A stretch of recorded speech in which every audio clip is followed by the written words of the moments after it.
So my name's Ben. I'm a security engineer at Computer Network Defence. I'm on a placement year from Staffordshire University, where I do a degree in cybersecurity. So my role is setting up, mainly revolves around the engineering side of cybersecurity. So that is setting up firewalls, configuring intrusion detection systems, locking down servers, using group policy and hardening systems basically. So I guess some of the best bits are when I've set up the rules and I can see that the IDS and the firewall rules are blocking the intrusions that are coming in, and I know that they've been prevented. And I guess some of the worst bits are when there's too many rules maybe, or the rules aren't specific enough and there's too many triggers. And so when the analysts who are looking at the logs that the firewall and the IDS are generating, when they see too many rules, they have to do more work. So I guess that's maybe the worst bit. So if anyone wanted to get in the industry, I would suggest that they speculatively apply to companies, send a CV out, send a letter, just make contact with people that aren't advertising. Also, Crest is a really good way of getting in. They have a scheme where you can send in your CV and they'll send it out to their Crest members and asking if they want a placement. I'm Daniel, and I'm a student at Staffordshire University. And this year I've been on placement at Netitude as a penetration tester. So one of the reasons that I wanted to be a penetration tester is because it's not a boring job at all. Every day is going to be slightly different and it keeps you on your toes. There's always new stuff to learn, and it can be quite exciting. It's definitely not a job for the faint-hearted, because there's a lot of research that you kind of need to do in your own time outside of work.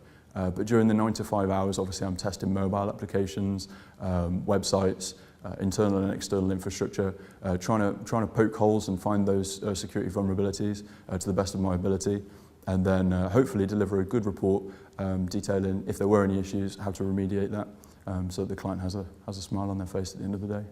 So some of the best bits, unfortunately for clients, are when I find vulnerabilities in their applications. Obviously it gives you a good feeling to know that you've found something, because it's kind of like a puzzle, this job.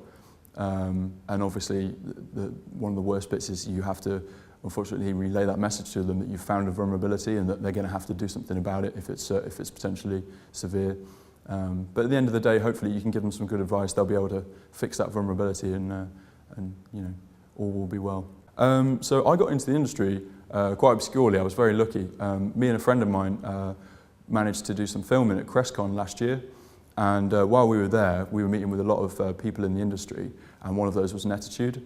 And got to chatting with Netitude, and then I think I spammed them via email a few times, and they were lucky enough to. I was lucky enough for them to give me an interview. I went down, and it was quite a grueling interview process. There was a number of us there, and we had to do sort of tasks and things like hack this laptop and show us what you're made of, kind of things. But I made it. I'm very happy. Advice for anybody else that wants to get into the industry, potentially on placement year or otherwise, would be, I think one good thing you could do is give Crest your CV, because they actually have a really good scheme where they allow you to, as I say, give them your CV, and they will spread it about to all of the Crest members, on your behalf, which is a great way of getting yourself known. And as I say, I'm working for Netitude. I managed to get that job quite strangely, but had I not, I think I might have found another way in the door via Crest. Well, my name's Matthew Goff. I'm a Czech team leader or principal consultant at Netitude Limited. We're a UK-based and US-based cybersecurity testing and compliance company. We've been in the country and operating in cybersecurity for sort of 10 plus years. We've built quite a big capability now, and I guess I'm probably one of the more senior of the penetration testers, hence my qualification as Czech team leader. So my day-to-day roles are really around penetration testing, IT health check work as a Czech company for UK government, as well as private sector enterprise.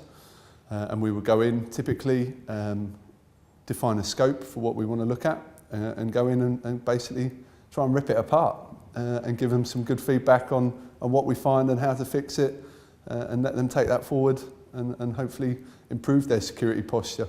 How do I keep up to date with the latest technologies? I guess nowadays it's much easier to do it than when we first started out sort of 10 years ago, where there was much less social media. Twitter's a massive help nowadays. You can follow all the latest and greatest hacks and attacks just by a selective few people on Twitter.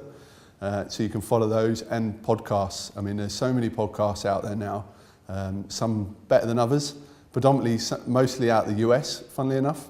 But there's some great podcasts out there now where you can just sit and listen to, and obviously iPhones and all these other devices makes it much easier to be able to listen to these things and read about Twitter on the train or on your way to work.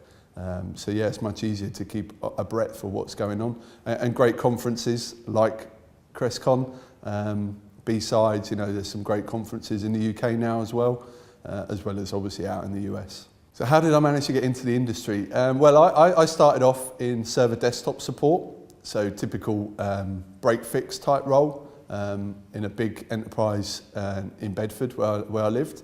Got involved with one of the big five there. They had a contract, they took me on board, and really back then it was sort of NT4 Windows 2000 days, so it was a real pain to roll this stuff out onto desktops and get it all up and running. So I'd be running around fixing it as it breaks, which was quite a lot of work.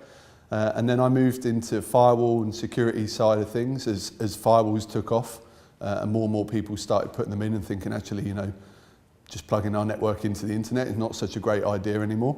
So once I started into the firewall security role, that's really where I started to understand IP flows and traffic flows and things like this, which are really the foundation of securing a network. So I would start with firewall and log in and things like that and look into those. And then when I joined Netitude, the company was transitioning at that point really from an infrastructure company to more of a security compliance company. So we moved into doing heavily a lot around security, and penetration testing was obviously the key exercise for us as a consultancy company to get involved with. So I've been doing pen testing now for probably 6-7 years, and now obviously come as far as Czech team leader, which I guess is almost the pinnacle as you would look at it in the UK certainly. So yeah, I feel that I've achieved and moved as far as I can with the pen testing, and now really it's just about learning as much as you can about the other fields of pen testing, because obviously there's so many different fields out there. You can't be an expert in all of them, so it's really about taking your pick and working out which ones you enjoy the most. Well, there's a lot of great courses now, so if you want to get into the industry, it's developed a lot as well, so you can go online and look online, SecurityTube for example. If you hit that website and listen to every hour of their courses, most of it for free, you would get a good understanding of all the different disciplines that are involved in security and penetration testing. The key three really are sort of infrastructure, wireless and now mobile. So if you wanted to be leading edge, you would dive straight into mobile and look at how security is evolving on Android and iOS type platforms. But yeah, I would look at all the great courses out there and not try and do all of them. I wouldn't try and become the master of everything. To be really good at web app is web application penetration testing is a discipline in its own self, and it depends on where you've come from. So if you're a developer and looking to become security, then maybe web app is the way to get into it. If you're coming from where I did, where it was more infrastructure, then infrastructure would be a good angle to go at. So it all depends on where you come from, and then obviously, you know, university now, there's a lot of great courses out there. So maybe look to do one of those if you're young enough to be picking your career right now. Then yeah, pick a good university with a good course and a good reputation in cyber security. So what do I do day to day? The worst and best bits. So the best bits, obviously, really, the best bit is there's nothing more rewarding than being able to hand the password of the domain admin on a bit of paper back to the domain admin and go, here you go, is this your password? And if you can do that within an hour or two of being on site, then it feels even better. But I guess that's a bit of self-gratification. But in terms of how I feel at the end of an engagement, is that as long as I feel that, you know, I've put together I guess a holistic view of their security right now, and being able to document that and communicate that back to them in a readable manner, because obviously it's fairly technical in places, then I feel that I've achieved my goal in helping them secure themselves moving forward. So that's some of the best bits, is the reward, you know, and we see a number of different environments week in, week out. You could be on a different engagement every week, so you'll see different ways and methods people have implemented security. So you really get to feel a good feel as to how people are doing it and where the weaknesses may crop in, whether they be administrative or actually bugs in software and code. So you really get a good understanding of that. The worst, I guess, is always the report writing. No one likes to write reports, and this industry is heavily report generation led. So you have to write a report at the end of it. There's no two ways of getting out of it. So yeah, I guess the report side is never the fun bit. My name's Pete Heron. I work for a Chinese company called Huawei Technologies. Huawei are a very big Chinese telecommunications firm, and they basically produce everything in the telecommunications field, from dongles and mobile phone handsets right through all the infrastructure that deals with mobile telecoms through to data centers that process all the data. Well, I work for a particular division or if you almost outpost of Huawei. Huawei is located in the UK in Reading. That's where their head offices are. We're a small unit located in Banbury, and our role is to do security evaluations of all the Huawei products that go into the critical national infrastructure. Huawei supply equipment to all the big telecoms providers in the UK: BT, EE, Vodafone, all of them. And if you like, the agreement with the UK government for Huawei to be able to supply that equipment is, part of the agreement is that security evaluations on the equipment will take place before the equipment goes into the critical national infrastructure. I think particularly somebody looking to be employed at the Huawei Cybersecurity Evaluation Centre, which is the unit in Banbury that I come from. We're looking for people with, ideally, a range of backgrounds. And I say ideally. Firstly, a good knowledge of software, because a lot of the security evaluations that we do is around software. Some of these products are huge. They have millions of lines of code, often written in languages such as C and C++. In an ideal world, we'd also like them to have a rich range of security analysis skills, penetration testing, source code analysis, static code analysis, and we'd also like them to come in with telecommunication skills. And I only mention all that because actually that mythical thing I've just described is really hard to find and barely exists. So from our point of view, the way that we work is we look for that first skill set.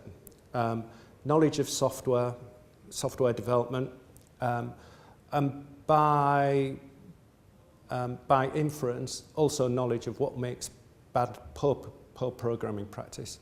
Not only how to program well, but what makes poor programming practice and leads to security vulnerabilities. When it comes to the security analysis techniques and skills, and when it comes to the telecommunications knowledge, we get guys in and we train them up in those sides. We reckon we can train those sides. We don't think we can train good programmers. We think they kind of there. So that's the core skill that we're looking for. From our perspective, the good things about working at the Huawei Cybersecurity Evaluation Centre, particularly for people coming in either as new graduates or with some experience, is it's very technically involved. It's very much hands-on. It very much is building up your knowledge of programming, security, and telecoms. So there's a rich practical use of a wide set of technical skill sets. And there's something about the way that we operate. Although we're driven by timescale, so we have evaluations to do. So it comes in at the start, we start an evaluation, and there's an end point. The bit in the middle is very, if you like, fluid. It's almost like a research environment. For anybody that's knowledgeable about agile programming, the way that our team leader describes it is it kind of takes the scrum part of that agile programming And that's how it starts. There's sets of scrums, people get together, they come up with ideas, and then they go away and research vulnerabilities and exploits to those vulnerabilities.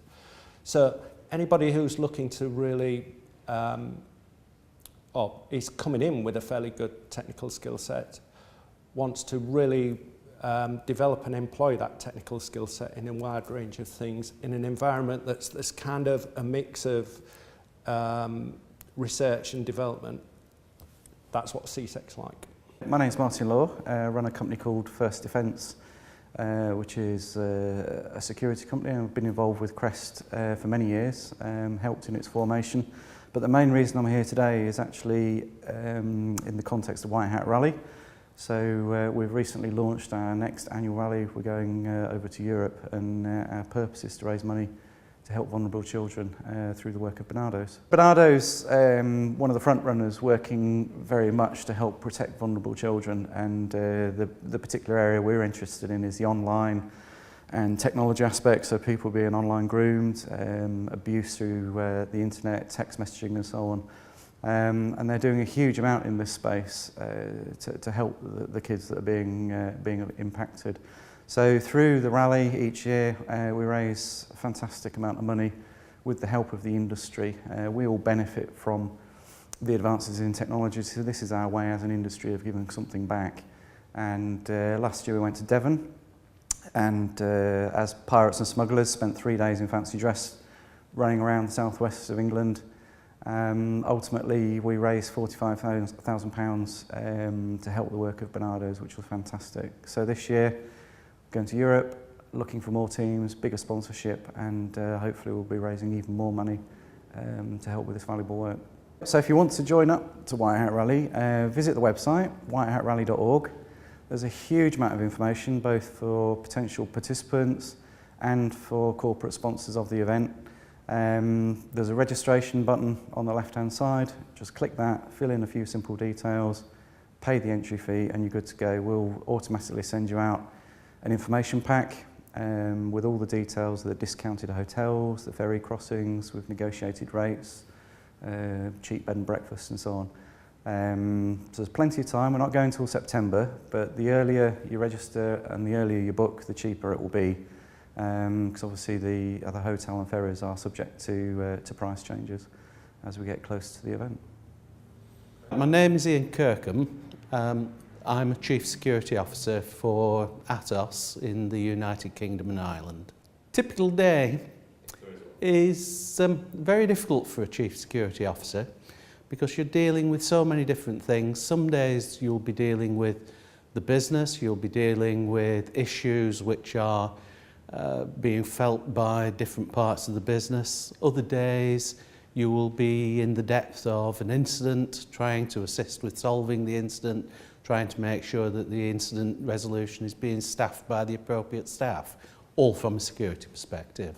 A very long time ago, as IBM PCs started coming in during the early 1980s, the part of the civil service I was working in asked for a number of people to become involved in looking at whether these PCs, these newfangled small machines, were of any use to the part of the civil service I was working in.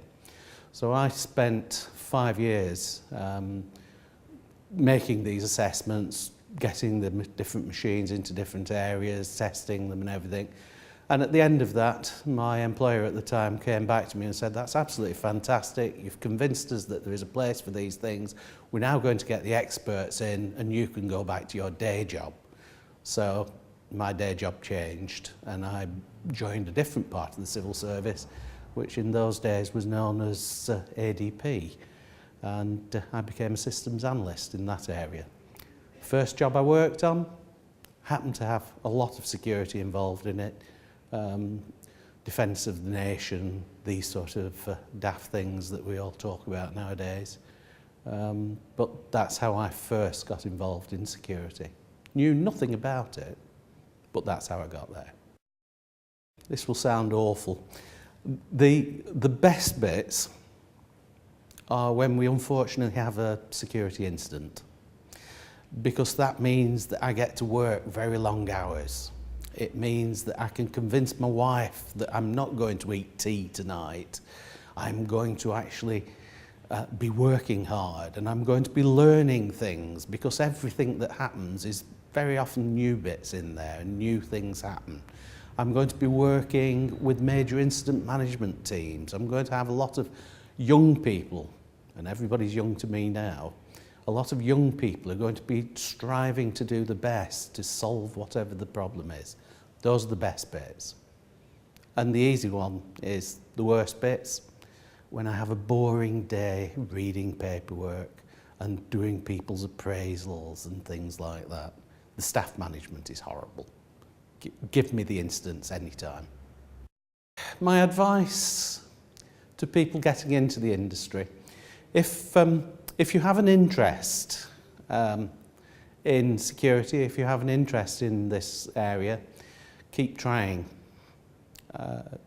Do education, yes, always helps on the CV if you can see that somebody has taken the time and the effort to learn about the industry.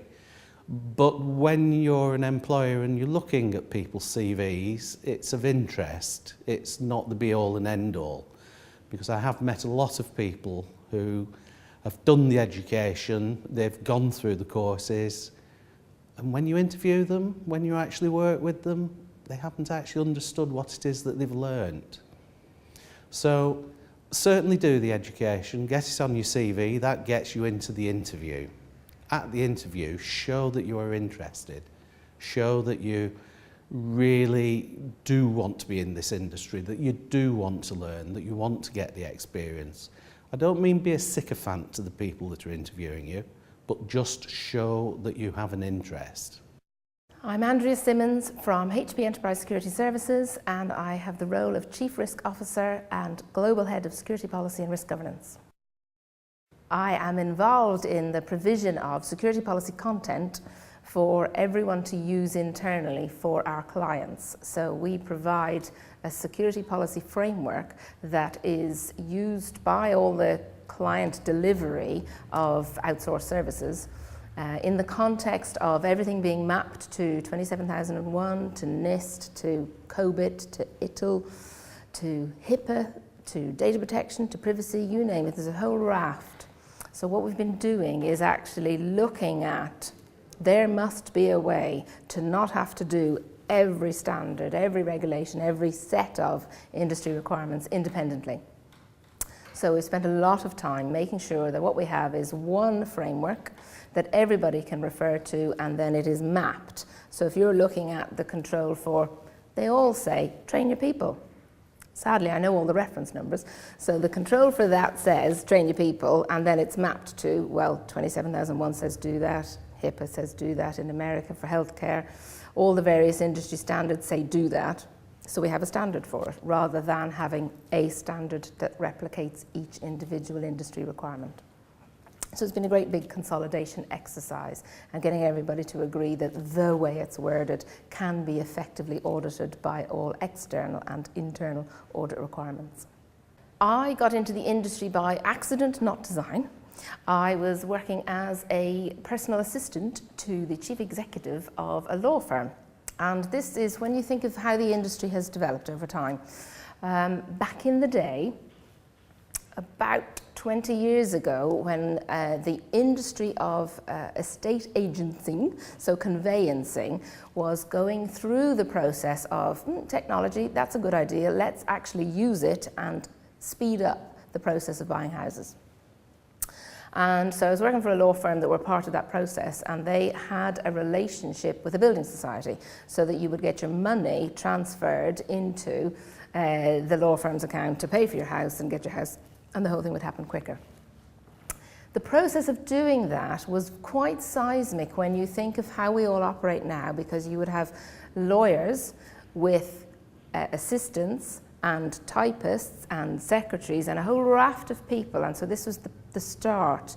So we've really had 2 decades of significant change where you're removing a lot of people. Now that's difficult, and a lot of industries have then gone through these phases where the more you use the technology, the more the individual ultimately responsible gets to use it themselves.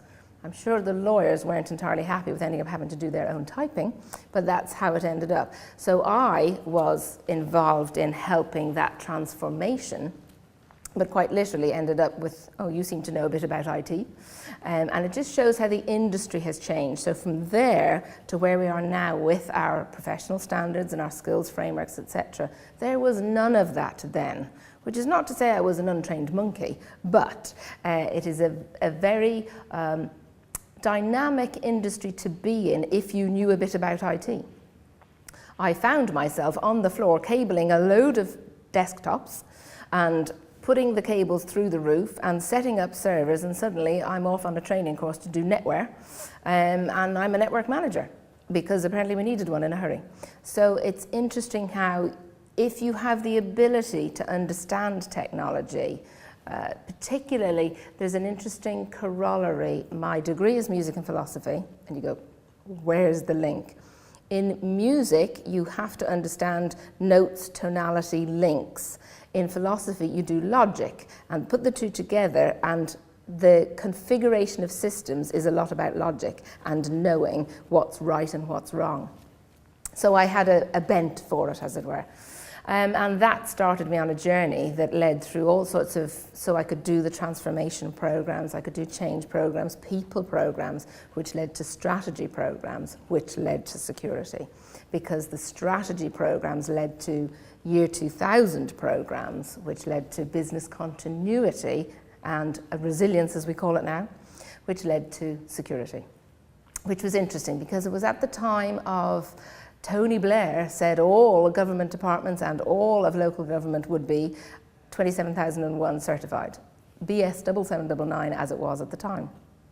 To which they all went, will we? How will we do that then? So there were people like myself in various IT-related roles who suddenly were security people now. So again, it's that transition of you're in a role, and because of an ability to understand a radiating requirement, you take on the role and the function that's needed. So today's presentation was all about skills, and it just shows you that we've come a long way. The whole of today's structure is about professionalism. We've come a long way from those days to this sort of time we're now working through. In terms of getting into the industry today, it's really important to be able to articulate everything you've done and to describe it from a competency base. So if you were a scout troop leader, describe the competency of leading people, the ability to control and to educate and to protect and to share. All of those kind of features of your abilities, it's important to be able to resonate in your actual description of you and how you've got to where you are. So it's not to always be so bound by the technical requirements as much as your ability to describe how you did what you did with what you learnt over a period of time. There are obviously certifications available, there are qualifications available, there is the academic route through various certified courses at a bachelor's level, there are MSc level, and then there's the experience level, which you should really be overlaying with various certifications from an industry perspective. So it depends on your yearning for learning in many ways, because it's how do you want to see your career going. There's a real ownership thing around your career and an acknowledgement that it's lifelong learning, to which part of your brain goes, really? I have to keep doing this? It doesn't stop. So I'm doing a PhD and was asked the question, still? I was like, yes, still. I have a full-time job doing a part-time PhD. It's quite hard to fit in.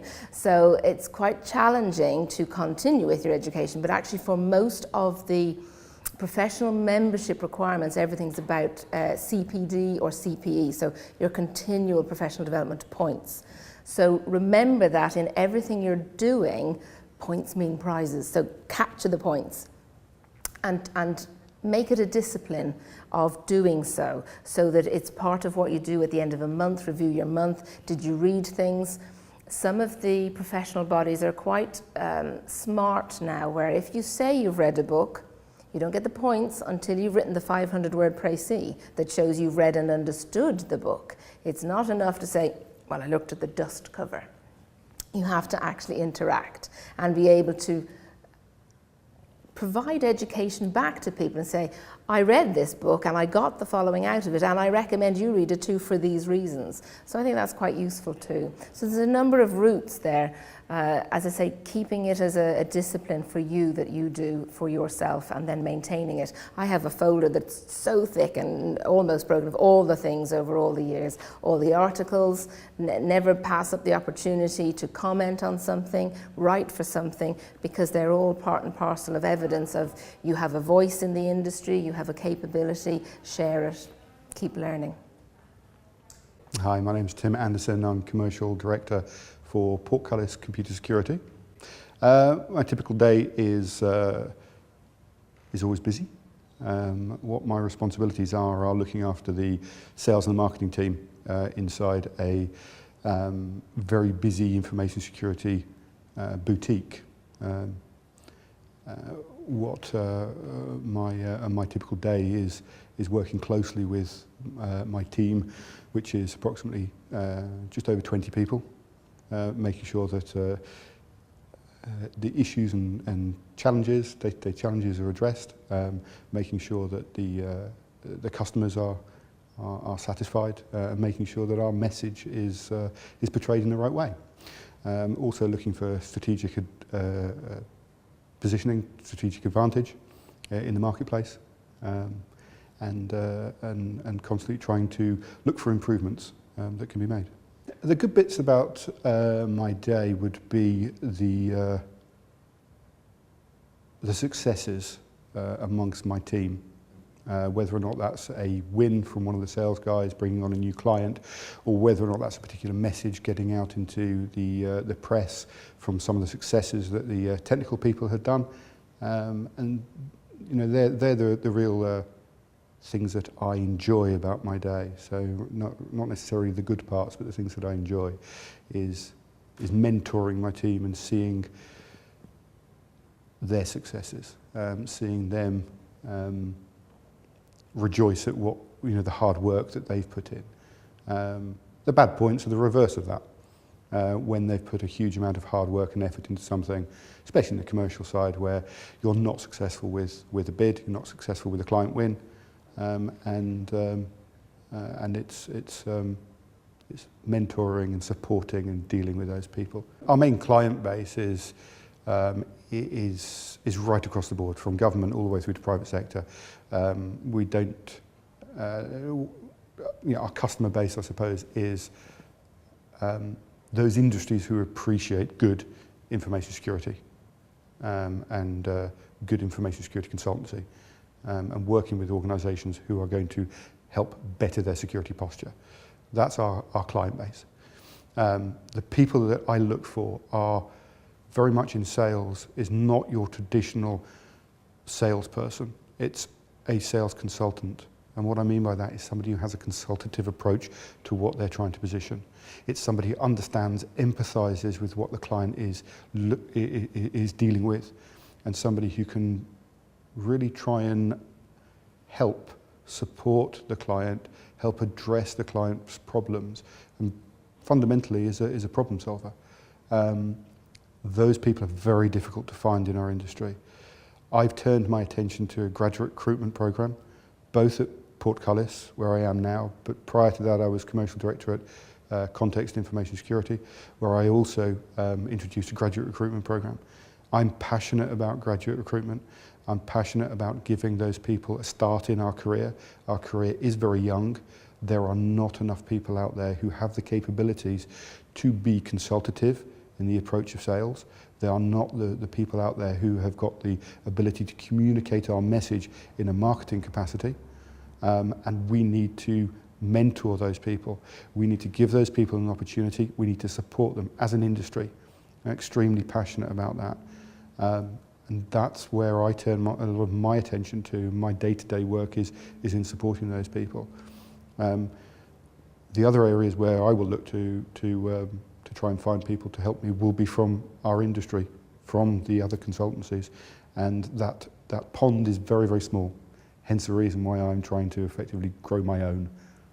I didn't come through the traditional route. I fell into information security. I was working for an organisation literally as a telesalesperson some 14 years ago. I used to be a stage manager in the West End. I had my days free. I needed to earn some more money because it didn't pay a huge amount, so I started working for an organisation called Corsair. At the time, very well respected information security boutique as a telesalesperson. And I decided to see if the grass was any greener. The grass isn't any greener, it's just a different shade. But I've stayed in this industry, and this is another reason why I'm not just, I'm also passionate not just about graduates, but also about trying to give people who have got the right attitude and aptitude a chance in our industry. My name's Adrian Winkles. I'm a course leader in information security and forensic computing at Anglia Ruskin University in Cambridge, and I've been working there about 10 years on mostly computer networking and information security courses to both undergraduate and postgraduate students. We are in the process of becoming an IISP academic supporter, and we're obviously an OWASP academic supporter as well.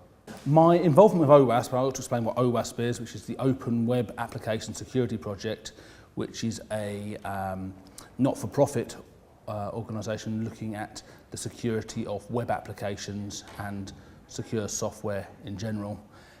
It's spun out from the United States about 10 years ago, and there are about in excess of 250 chapters worldwide and about 10 chapters in the UK, of which Cambridge is one of them, and I'm the chapter chair for Cambridge as part of my academic duties, involved in industry engagement and the wider community. I'm also the conference chair for the upcoming AppSec Europe conference, which is coming to Cambridge from the 23rd to the 26th of June. OWASP is, because it's a not-for-profit, it is open to anyone. You can become a member and you can make a contribution as a member, but anyone can come along to chapter meetings. The whole emphasis of OWASP is that it is open and free to all to take part in chapter events and some of the training events as well.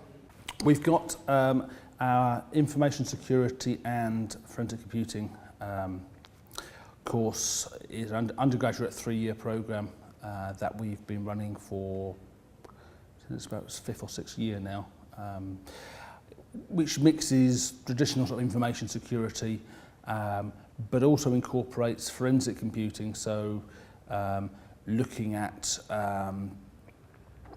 the forensic, taking evidence, digital evidence from a crime scene, being able to forensically analyse it, to be able to then write up a sort of witness, independent witness report statement, and have the skills to be able to present that in court under cross-examination from prosecution and defence, as well as specialising in sort of aspects of mobile security, so look at forensically analysing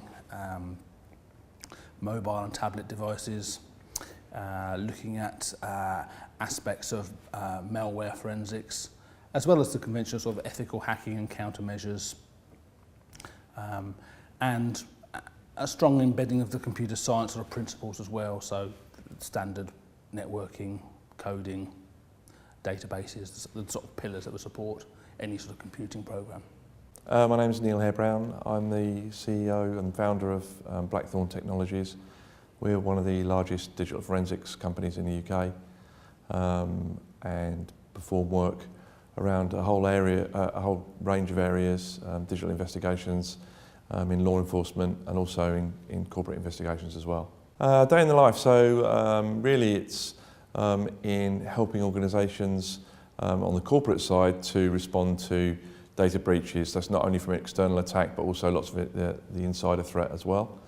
And in terms of law enforcement investigations, it is in sometimes assisting law enforcement officers in search and seizure, otherwise taking receipt of digital exhibits, so that's computers, mobile devices, GPS, even embedded systems, and then proceeding with the analysis of those systems through an imaging process where we're acquiring the data in a high integrity way, keeping a contemporaneous record of what we're doing, and then actually using a whole range of different types of tools to analyse that data and determine evidence of guilt or even of innocence. So, and then presenting that information to the court. So sometimes a day in the life will actually involve going to court and giving evidence as an expert witness. So a high would be in receiving information. We don't always hear about the results from cases that we work on, but where we do hear about those cases, and we're sent congratulations and thanks from the investigating officers. So on the law enforcement side, in receiving that information that, for instance, guilty pleas have been given by suspects, or indeed if they've not given a guilty plea, then they've actually been found guilty by the court. So that's quite a good high. In terms of the commercial investigations, it's really the highs are involved in helping commercial organisations actually get back to business as usual, or as close to it as possible, to minimise the impact on their businesses, and to help them ideally learn from the breaches and the incidents that they've suffered. In terms of lows, really it's in the cases where we've seen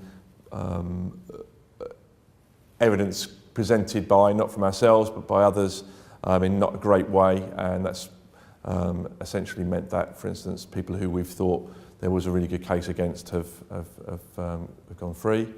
And generally a bad day in terms of commercial investigations will be where we've not been able to investigate as thoroughly as we would have liked to. Generally that's because unfortunately in many cases organisations that are not have called us too late have unfortunately trampled all over potential evidence unwittingly themselves, and that's meant that we haven't been able to come to as best a result as would have been liked.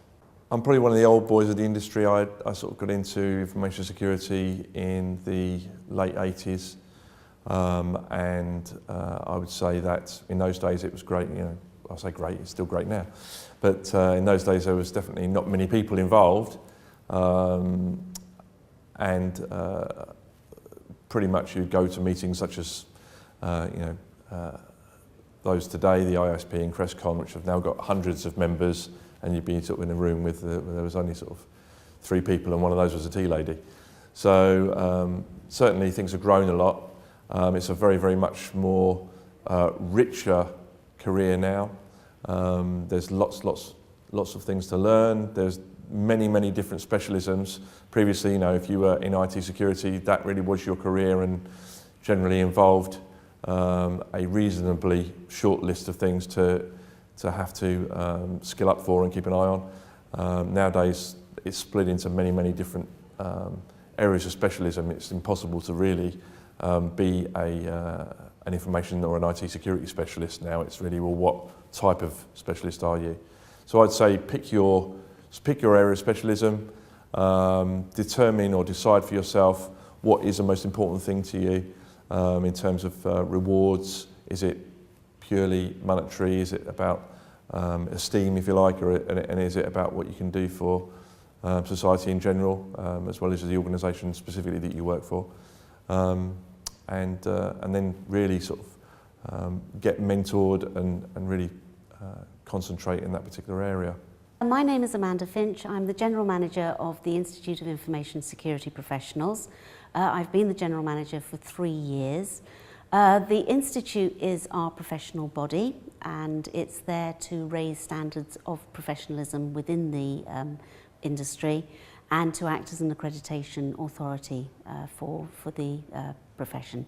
A typical day doesn't really exist for me. Sometimes I wish it did, but that's also one of the joys of the job, is that you're not always too sure what you're going to see when you get into the office. Obviously, being a membership-driven organisation, there's a lot of interaction with members. So we have members in various capacities. We have individual members, so there can be conversations with people helping them to develop their careers, get their skills accredited, and just generally help them on their way. We also work with organisations, so there could be conversations with corporate members about how they can help to develop capability within their organisations.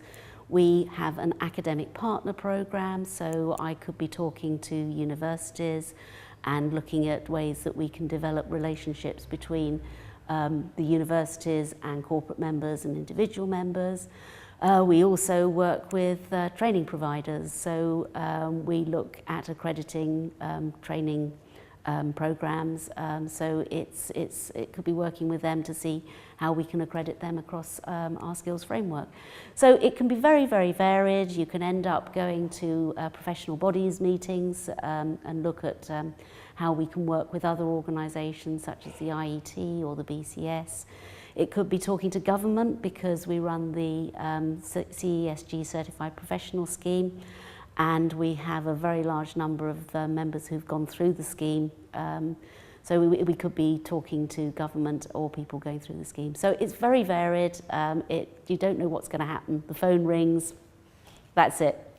Oh, the best parts of the job is that I think we're making a difference, and it's an absolute honour to be able to be doing this role. The worst part of the job is that there's so much to do and not enough hours in the day to do it. And the best part of the job is that we've got a lot of volunteers that work with us. We have a small secretariat, but we have a lot of people that volunteer their time on a pro bono basis. And some of them are fantastic, and we value the amount of time they give us, and they can really make your day by helping out and moving the profession forward. In terms of the worst thing, it's just that there's too much to do, and being a small organisation, you could always do with more resources, and you just want to do more, but it's never boring. I think the thing is that there are lots of routes into the industry, and I think that the industry is a very well kept secret. If I look back at my career, I ended up in information security because I didn't duck quick enough. If somebody had said to me information security, I probably wouldn't have jumped at it as a role. I was asked to do it because in those days it was called computer security, and we'd been told by our board that we needed to do something in this area, and we didn't know what we were doing. So we set the role up, and it just proved to be incredibly interesting, and I got involved in things that I found very exciting. I implemented virus protection in a major retailer. I then ended up developing a risk management methodology that we used within the organisation. I found that I was getting involved in new areas of the business because we had to work out how we were doing them safely, or how we could do them safely.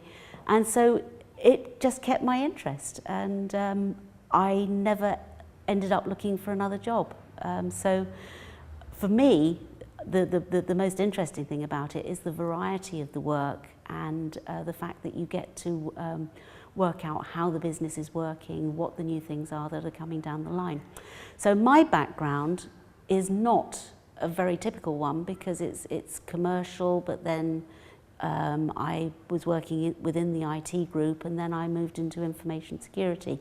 My skills are probably less technical than many other people that have come to the industry, but then I've made a very happy working time doing risk analysis, awareness training, governance, advising various areas of the business on how to do things. So it's just been very varied and very interesting. So I would say to people that are not necessarily with a technical background, don't think that this is not an industry that you can go into, because there are roles with every sort of different discipline that you can go for. There are technical roles, there are advisory roles, there are analytical roles. You need to look at what you enjoy doing and then look at the roles that are suitable for you, because if you enjoy what you're doing, you'll be good at it. Hi there, so I'm Roland Johnson. I am one of the founders of Netitude. I guess my background historically was in pen testing and compliance, and I guess as it stands today I lead the Netitude group of companies. Back in January this year I was also appointed to the Crest executive, so trying to put something back into the community that we're all within. So I'm not sure that there is such a thing as an average day, but typically I guess I'm in the office for around about 8 o'clock, catching up on emails between 8 and 9:30. Typically there'll be a series of internal meetings up till lunchtime, and in the afternoon it will be frequently having conversations with our US team who come on board after 2 o'clock. Typically I'll leave the office around about 7 o'clock, and most evenings I'll be sitting having a cup of tea, writing documents and emails, etc., probably till the time I turn in at about 10 o'clock. So I guess we've been doing this for 10 years. I have to say I love the industry that we work in. I love the fact that it's really, really fast moving. The kind of things that we're talking about today are very, very different to the things we were talking about 6 months or 12 months ago. So I like the fact that we're in an industry that's really growing and it's exciting. And so I look back to when I was back at university. I almost ended out in accounting and finance, and I'm really pleased that I didn't, and I ended up in the world of security and pen testing. I would say definitely need to put in the hours of research and training and do a lot of reading. So go out and find some information out on the internet about security, about how you can find vulnerabilities, how you might use some tools and techniques to try and exploit environments. But don't just assume it's all focused around technology. In our experience, what makes a really good pen tester is somebody that has some good commercial skills in conjunction with some good technical skills. So the kind of things that we look for when we're going out to recruit are those strong technical skills we talked about a moment ago, but also really good communication skills. So the ability to engage with C-level execs and network security people to talk about risk and not just focus on the technical nitty-gritty vulnerabilities that might exist. My name's Ian Whiting, and I'm the owner and founder of Titania. I come from a background of being a penetration tester, so I used to be one of the guys that used to go out and test customers' systems, identify weaknesses, and then provide them with detailed information on what I found and how they can go about fixing it. Now I run a company. I'm still a techie at heart, so I still try to do techie things, but I also have a good portion of my time is now spent with managing how the whole company works and managing various other aspects of the whole process that I was never involved in before. But luckily I've got a good team of people that are able to do a lot of those things for me, and I kind of depend on them largely for some of the advice and what we should be doing, and they come to me with I think we should be doing this, yes or no, and I just listen to what they have to say and say, yeah, I think we should do that, or actually I think that's something we should maybe hold off on for a bit. So the technical side of things, that hasn't really changed. So still looking at network infrastructure devices, which is kind of what Titania primarily does. We develop products that analyses firewalls, routers, switches or routers, depending on where you're from. And we try and identify security weaknesses in those and create a report, much like a penetration tester would, that hopefully highlights those weaknesses in plain English so people can understand what the issue is and what we recommend they should be done about it. But we kind of do all of that within a software product rather than it being a human that does the test on a day-to-day basis. It's now a human that creates, does the analytical processes to identify the weaknesses, but then put that into a software routine so that the software is then able to identify the weaknesses. Wow, okay.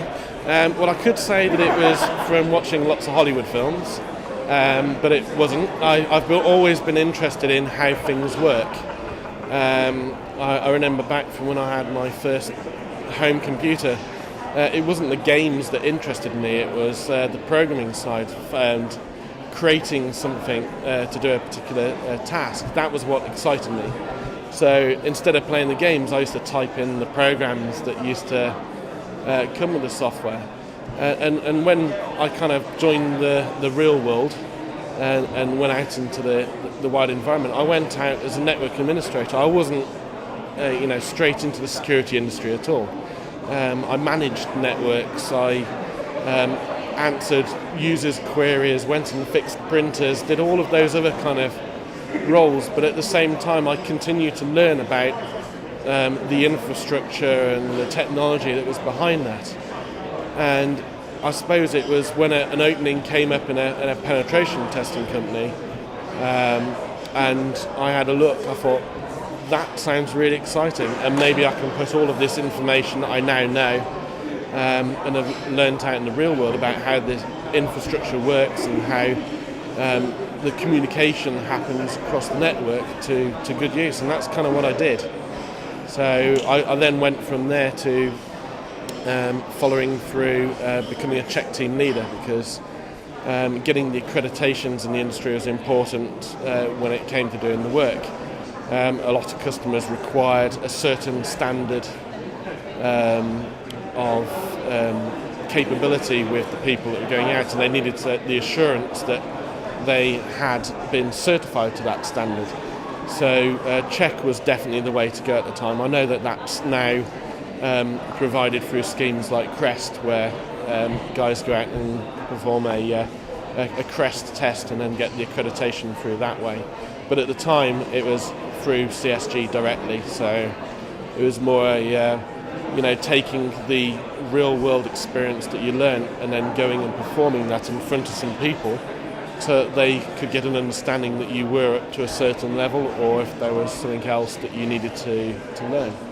And I think the whole thing just carried on from there. Learning is a key part, and I think excitement as well. If you're excited about the technology and how systems communicate and interact with each other, it's a key component of trying to work out, well, how as a hacker you can try and take that to pieces and make things work the way maybe they weren't designed to work, and allow you to gain some form of access that way.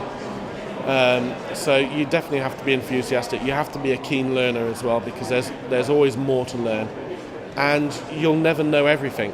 So actually knowing some good people to go and talk to if you get stuck on something, and you can go and pick up the phone and say, hey, I've come across X, obviously without giving away customers' details and stuff. Can you just tell me what I should be doing, and providing, follow that through. No one's ever going to know everything. You can become an expert in your own little field. A lot of people go down a generic route where they know all of the key techniques, and then when they have to, they use Google and various other resources to kind of look a bit more into certain aspects of it that are applicable to the job that they're currently doing. But I certainly don't think penetration testing or security is one of those 9-to-5 jobs. It's definitely something that you have that spark of interest that means that you're interested in it outside of work. There's a lot of jobs that don't do that, and I think in order to be a really good security specialist, you have to have that interest where it doesn't stop at the 9-to-5, that it is something that you want to, while you're on holiday, have a technical book on the beach and read through it and learn new things even when you're relaxing. My name's Dan Raywood. I've been in internet security here for 5.5 years. Officially, I'm an internet security journalist rather than a practitioner. I currently work for a website called IT Security Guru. We do daily news, we do blogs, we do lots of interviews, videos. I'd like to cover the whole range, really. I've actually been there for 6 months now. Previous to that, I spent 5 years at SC Magazine, which is one of the industry's best known websites and magazines, and that's been my time in internet security, really. Previous to that, I guess I had an interest in computing, but not to the level that actually would have got me a career here, because I've been a journalist since I was a teenager. I think one of the things that really drew me into journalism in the first place was there's very few things like a typical day. Something that really kind of would scare me was kind of starting at Monday at 9 a.m. and knowing exactly where I'll be come Friday at 5 p.m. I like the concept of facing daily challenges, facing new stories, and new ideas every single day. To give you a kind of a typical working day though, if I'm in the office, I'm usually doing some daily tasks like managing our Twitter account for IT Security Guru, looking at contributions that we get for our videos and for our Daily Guru, and also writing news. I spend most of my day on answering emails, answering the phone occasionally as well, and just trying to communicate with people. And the real key part of journalism is you really want to always talk to people, because it's people that give you the content that you want. I also do get out of the office as much as I can. I try and get lots of meetings in a quick succession a day. Today, attending CrestCon, I'm also attending a couple of interviews with some noted vendors in the space. I'll come along to an event like this, attend several sessions, ideally looking for kind of news stories, news content, comments, opinions for things I'll work on in the future. It's really just trying to keep an open mind of what's going on and what people are talking about. I think the best bits about the job are the kind of the variety of people that you get to meet and the variety of places you get to go. I've been really fortunate to get to America a few times in this industry, and meet people from all around the world at varying levels, from CEOs of the biggest companies to CISOs from industry, down to the researchers and the penetration testers, and even some of the hackers who are changing the way this industry works. The bad things, sometimes you can be a little bit slow. Sometimes you've got to kind of think on your feet and work with things that maybe aren't that interesting, but that challenges you more to try and actually make something interesting. And I think that a good journalist would always be able to find something to write about, even on the sort of the slowest time, which is sometimes the summer and Christmas. You always think, well, I can go and do something better than just writing the normal rubbish, really. I think there is opportunities. Certainly, I think the best opportunity for anyone to get into writing about writing about IT security from a journalist perspective is probably look at starting a blog and writing about reports and things like that. That there is, within the bigger publications, there's probably quite a small number of positions available. So it is very tough to get into journalism. There's not many jobs around these days, and since the dawn of the internet, which makes me sound about 100, then really things have shrunk down more and more. But if you really want to make it, it's certainly a way to do it, is try and enhance your knowledge, learn the skills of interviewing and writing, and just really keep a very open mind to actually what people want to talk about, and it pays not to be judgmental, I find. So I'm Richard Mail. I'm a partner with Acuity Risk Management. We are a GRC software vendor with governance, risk and compliance solution. Well, before Acuity, I worked with an information security consultancy, Insight Consulting, which was quite prominent in information security and business continuity for a number of years. And at that time, there were very few solutions available to help organisations to implement a security management system. Hence, we decided to start Acuity. But before that, I worked in software development for many years and in information security consultancy. Yes, for people that are looking to join our team at the moment, we're looking for technical people who have a background in the technologies we use, such as SQL Server and .NET and for this sort of solution, and also for sales people that can help us to help our customers to implement a GRC solution. My name is Sissel Thomas, and I work for a awareness and training company called InfoSecure. We deliver training to end users, the people that don't get the specialist training and don't get the necessarily understand the risks of information security and what their daily work and what they do in their daily work can influence their own personal life and also the company's reputation. The way I managed to get the job I have is by experience and building up experience from jobs, from training, and from looking to develop my knowledge to be able eventually to guide and advise with companies and people within information security. A typical day for me is actually, I'm in sale, unfortunately. I would love to be in consultancy only, But my typical day is to look for companies who may need training, awareness and training. My typical day is to speak with people to see what risks are out there.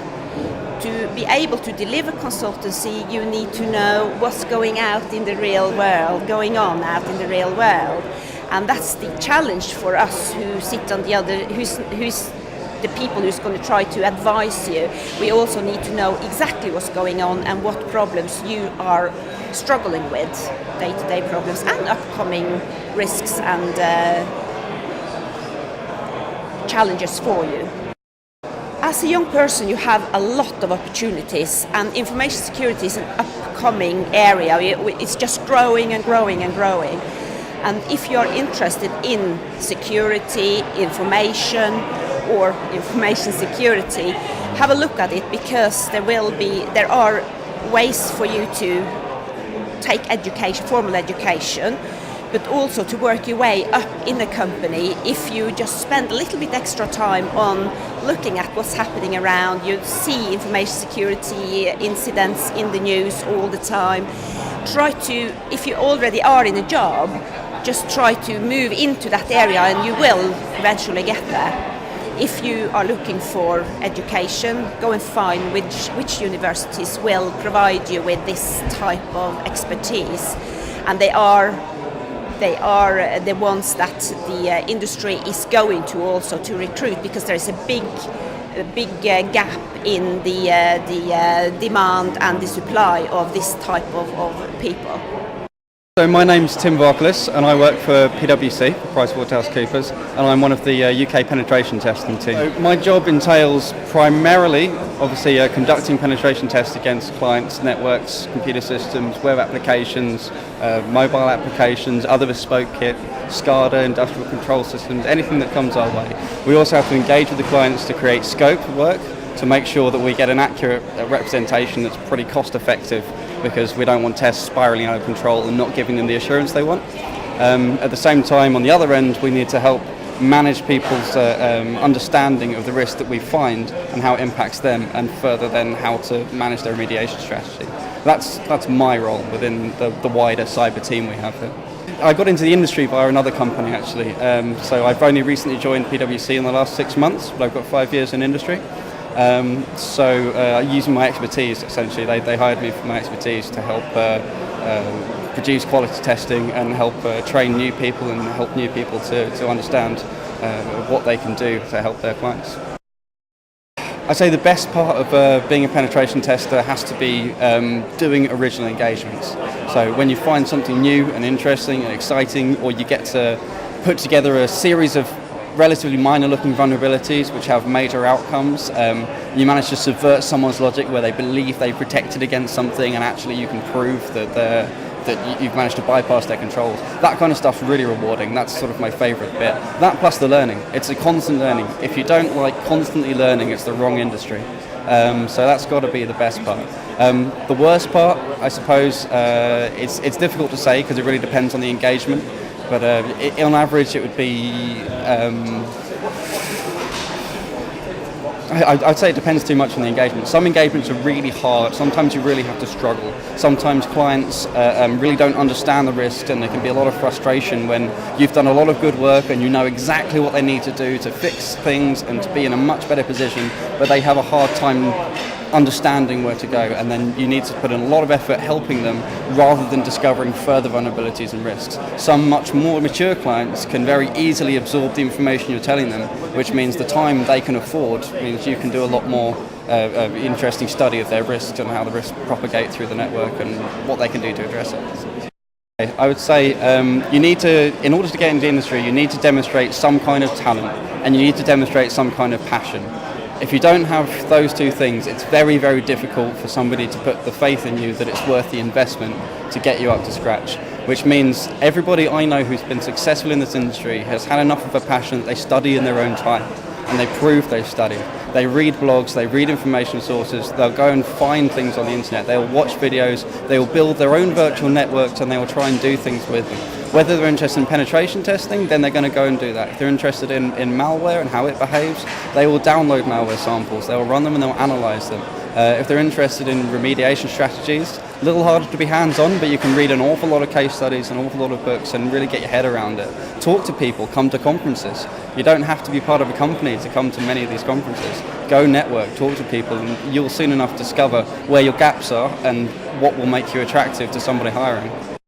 My name's James Selby from Security Alliance. I'm responsible for business development and brand new business with our IT security consultancy organisation. Meeting challenges of both initial customers and brand new prospects. You have to be very agile in this business. We also live in a business which is highly incestuous. But yes, exciting. Security Alliance are extremely agile in bringing both traditional testing and consultancy services to market with the assistance of Crest, and also bringing emerging brand new technologies to market and educating our customers accordingly.